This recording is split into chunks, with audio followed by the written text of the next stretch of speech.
Pluto के नए high definition images आ चुके हैं जिन्होंने कुछ ऐसे खुलासे किए जिसे देखकर नासा वाले कंप्लीटली शॉक हैं। जरा इस इमेज को देखिए।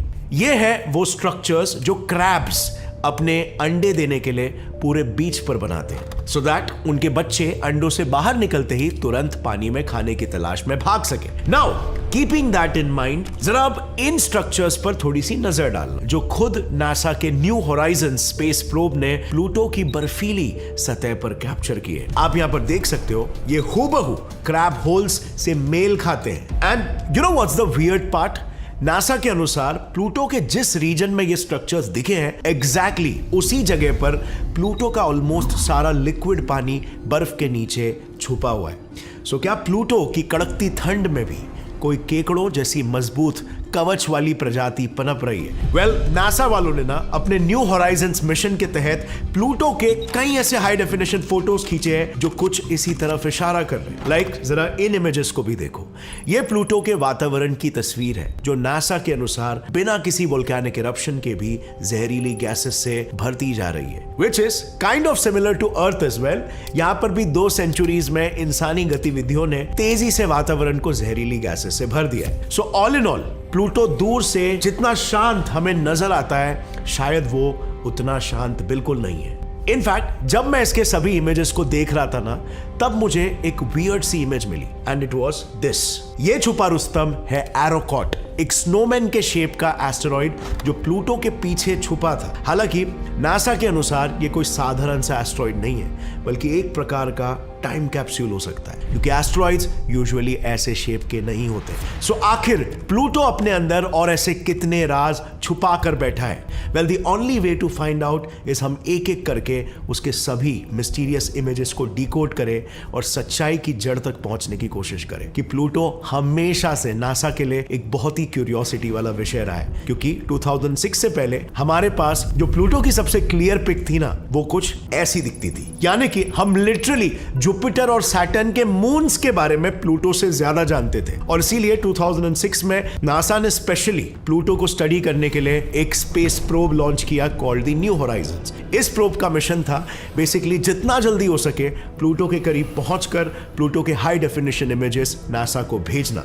और उनके जरिए प्लूटो की सतह और उसके वातावरण की पूरी कहानी पृथ्वीवासियों को बयां करना। और अब अपने 9 सालों के लंबे सफर के बाद ये घड़ी फाइनली आ चुकी है। न्यू होराइजन्स ने इवेंचुअली प्लूटो की पहली क्लियर तस्वीर नासा को भेजी, और उस तस्वीर के मिलते ही इट वाज क्लियर। नासा ने ऑब्जर्व किया कि प्लूटो की सतह पर एक बड़ा सा दिल के आकार का एक चिकना सा प्लेट्यू रीजन है कॉल्ड स्पुतनिक प्लानम, जो प्लूटो के बाकी सरफेस के मुकाबले बस अभी अभी बना है। लाइक लिटरली वो इतना रिसेंटली बना है कि आप कह सकते हो हम जब बंदरों से इंसान में विकसित हो रहे थे तब साइमल्टेनियसली प्लूटो पर यह दिल बन रहा था। और यही वजह नासा वाले मानते हैं कि प्लूटो बाकी के बंजर प्लैनेट्स के मुकाबले पृथ्वी से ज्यादा मेल खाता है, क्योंकि जैसे ही न्यू होराइजन्स ने प्लूटो के इस दिल पर थोड़ा सा और जूम किया और उसकी तस्वीर ली, तो उन्होंने देखा कि दूर से एकदम चिकना और प्लेन दिखने वाला रीजन असल में ऐसे बर्फीले पॉलीगोनल स्ट्रक्चर्स से भरा हुआ है, जो स्ट्रक्चर्स एक्चुअली में उस सिंपल प्रोसेस से बने हैं जो हम अपने घर के फ्रिज में भी रेप्लिकेट कर सकते हैं। Just to give you an idea, अगर आप अपने आइस ट्रे में पानी भर के उसे अपने फ्रीजर में 1 साल के लिए छोड़ देते हो, तो आप नोटिस करोगे कि 1 साल के बाद उसमें रखा आइस एकदम से गायब हो जाएगा। अब ये इसीलिए होता है क्योंकि लंबे समय के लिए फ्रिज में रखी बर्फ बगैर पानी बने सीधा भाप बनकर इवेपोरेट हो जाती है, जिसे साइंटिफिकली सब्लिमेशन प्रोसेस कहते हैं। और यही वो प्रोसेस है जो प्लूटो के उस दिल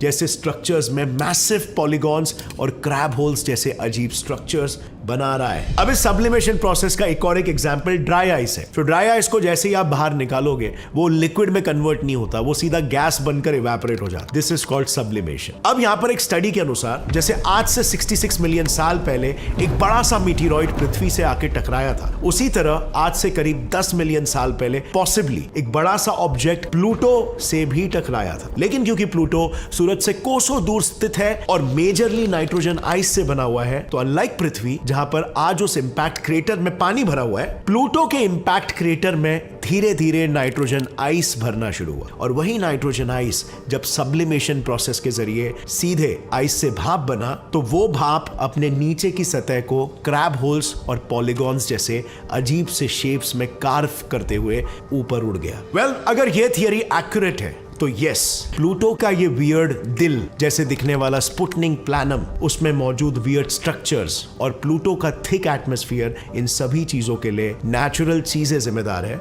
और वो है नाइट्रोजन आइस की भाप। सो ऐसे में हमें केकड़ों जैसे दिखने वाले और बिहेव करने वाले एलियंस को शायद टाटा बाय बाय बोलना पड़ सकता है। सो शायद ऐसे में प्लूटो वाकई में उतना ही बंजर है जितने बाकी के हमारे सोलर सिस्टम्स के प्लैनेट्स, एक्सेप्ट कुछ चीजें वहां पर अभी भी सेंस नहीं बनाती। लाइक नाइट्रोजन से बनी बर्फ सफेद होती है, येट इस इमेज के बेसिस पर नासा का कहना है कि प्लूटो का मून शैरॉन ओरिजिनली रेड नहीं था, उसे सफेद प्लूटो ने एक लाल रंग के कंपाउंड से कोट किया है। दरअसल नासा के अनुसार जब न्यू होराइजन्स प्रोब प्लूटो के थोड़ा और करीब पहुंचा तो उसे प्लूटो के एकदम प्लेन ब्राइटेस्ट स्पॉट स्पुटनिक प्लैनम के बिल्कुल बगल में उसका सबसे खुरदुरा डार्केस्ट स्पॉट ठुल्हू मैक्यूला नजर आया। कि जब उन्होंने इस स्पॉट की केमिस्ट्री को थोड़ा डिटेल में स्टडी किया तो उन्हें इस डार्क स्पॉट में नाइट्रोजन आइस के अलावा भारी मात्रा में मीथेन और इथेन जैसे हाइड्रोकार्बन्स के स्रोत भी नजर आए। So according to NASA, Pluto जब अपनी वियर्ड ऑर्बिट के चलते कुछ टाइम के लिए नेपट्यून की ऑर्बिट के अंदर आकर ऑर्बिट करने लगता है तो सूरज की गर्मी इन हाइड्रोकार्बन्स को थॉलिन्स नाम के एक रेडिश कंपाउंड में बदल देती है और प्लूटो की कमजोर ग्रेविटी की वजह से यही लाल थॉलिन पहले उसके खुद के एटमॉस्फेयर में मिक्स होकर उसे पल्यूट करके जहरीला बनाता है और फिर बगल में घूम रहे शेरॉन पर भी जाकर डिपॉजिट हो जाता है। यानी कि ये सब इसी तरफ इशारा कर रहे हैं कि प्लूटो पर जो कुछ भी हो रहा है वो सब कुछ नेचुरल कॉजेस है। पर let's hold on a second for here, और ये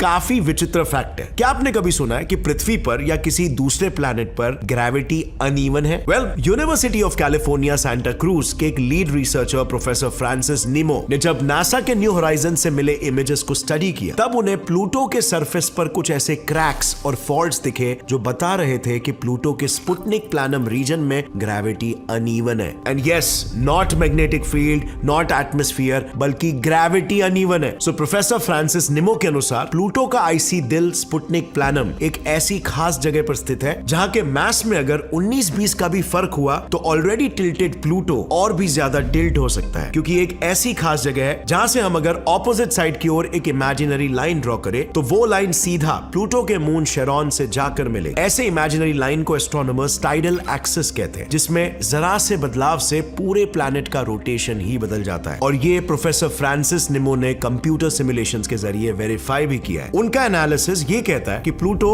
जो करंटली स्लीपिंग पोजीशन में रोटेट कर रहा है वो ओरिजिनली पृथ्वी और बाकी प्लैनेट्स की तरह ही मोर और लेस सीधा खड़ा होकर रोटेट करता था, पर फिर जब इवेंचुअली स्पुटनिक प्लैनम के इंपैक्ट क्रेटर में चीजें भरने लगी तब वहां का मास अनइवनली बढ़ने की वजह से पूरा का पूरा प्लूटो स्पुटनिक प्लैनम की दिशा में 120 डिग्रीज तक लुढ़क गया। अब कई सारी प्रीवियस थियरीज कहती है कि स्पुटनिक प्लैनम में भारी चीजें और कुछ भी नहीं बल्कि सिर्फ नाइट्रोजन आइस है, लेकिन प्रोफेसर निमो का कहना है कि नाइट्रोजन आइस अकेले इतना भारी नहीं होता कि वो पूरे प्लूटो को एक तरफ टिल्ट कर दे। ये सिर्फ तभी पॉसिबल हो सकता है अगर स्पुटनिक प्लैनम के नाइट्रोजन आइस से बनी सतह के नीचे एक लिक्विड पानी से भरा हुआ ओशन मौजूद है। और यही वजह थी कि मैंने शुरुआत में ऐसा क्यों कहा था कि प्लूटो काफी हद तक हमारे पृथ्वी की तरह ही है। इनफैक्ट एक रीसेंट सिमुलेशन ने तो ये तक बताया कि उसके समुद्र का सबसे डीपेस्ट पॉइंट हमारे मरियाना ट्रेंच से 10 गुना ज्यादा गहरा होना चाहिए to make up for that amount of mass. अब ये कितना एक्यूरेट है ये तो तभी नक्की पता चलेगा जब नासा प्लूटो के पीछे छुपे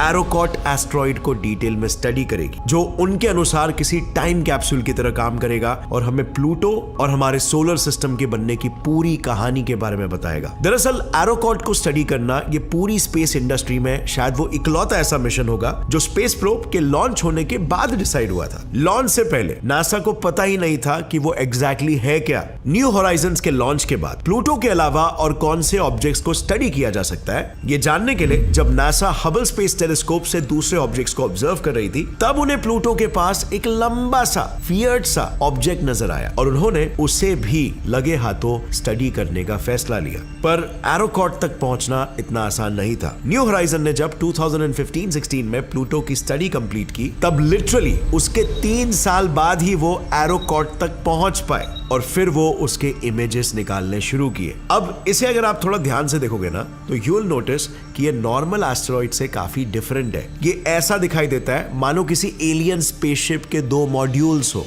इसके कुछ की हाइलाइट्स ये है कि ये दिखने में रेड कलर का है, इसकी सतह एकदम चिकनी और प्लेन है, और इन सबसे ऊपर ये एक्चुअली में किसी एस्टेरॉइड से कोलाइड नहीं बल्कि फ्यूज हुआ था। यानी कि इसका मतलब समझ रहे हो, हमारे सोलर सिस्टम के बाहरी किनारों पर कोलिजन जैसे सिंपल प्रोसेसेस भी उस तरह से नहीं होते जैसे हम मार्स और जुपिटर के बीच मौजूद एस्टेरॉइड बेल्ट्स में देखते हैं। एंड दिस जस्ट शोज कि हम अपने खुद के सोलर सिस्टम के बारे में कितना कम जानते हैं। और यही वजह है कि नासा एरोकॉट को सोलर सिस्टम का एक टाइम कैप्सूल मानती है, जो हमें अपने सोलर सिस्टम के इतिहास के बारे में बहुत कुछ बता सकता है। अब नासा इन इतिहास के पन्नों को कैसे और कब खोलता है, ये तो समय बताएगा। फिलहाल के लिए न्यू होराइजन्स इन इमेजेस से प्लूटो, जिसका नेचर अब तक अननोन था, उसके बारे में साइंटिस्टों को काफी इंटरेस्टिंग जानकारी दे चुका है। और अब तक की हमारी हिस्ट्री में न्यू होराइजन्स प्लूटो के करीब जाने वाला पहला और आखिरी स्पेसक्राफ्ट साबित हुआ है। इसके अलावा जो दूसरा ऐसा मिशन नासा ने लॉन्च किया था वो वॉयेजर था, जो प्लूटो को बस दूर से ही बाय बाय कर निकला था। और उस मिशन में नासा वालों ने हमारे ताजमहल से लेकर पाकिस्तान के ट्रैफिक लाइट्स के जैसे 116 इमेजेस एलियंस को भेजे थे। अब ताजमहल और पाकिस्तान का ट्रैफिक लाइट एलियंस को क्यों भेजा गया? वेल, इसके पीछे उस गोल्डन रिकॉर्ड को बनाने वाले साइंटिस्ट ने क्या वजह थी, क्या सोचकर इन इमेजेस को डाला गया, उसके बारे में बताया, जो मैंने एक डिटेल्ड वीडियो में ऑलरेडी कवर किया है। तो आप यहां पर क्लिक करके उस वीडियो को चेकआउट कर सकते हो। बहुत ही इंटरेस्टिंग वीडियोस है और आपको बहुत कुछ इंटरेस्टिंग जानकारी जानने मिलेगा। आज के वीडियो के लिए बस इतना ही फ्रेंड्स। अगर इससे आपको कुछ भी नया सीखने मिला, एक लाइक जरूर ठोकना और get set fly science channel को सब्सक्राइब कर लो। See you next time. Till then, as always, stay curious, keep learning and keep growing. जय हिंद।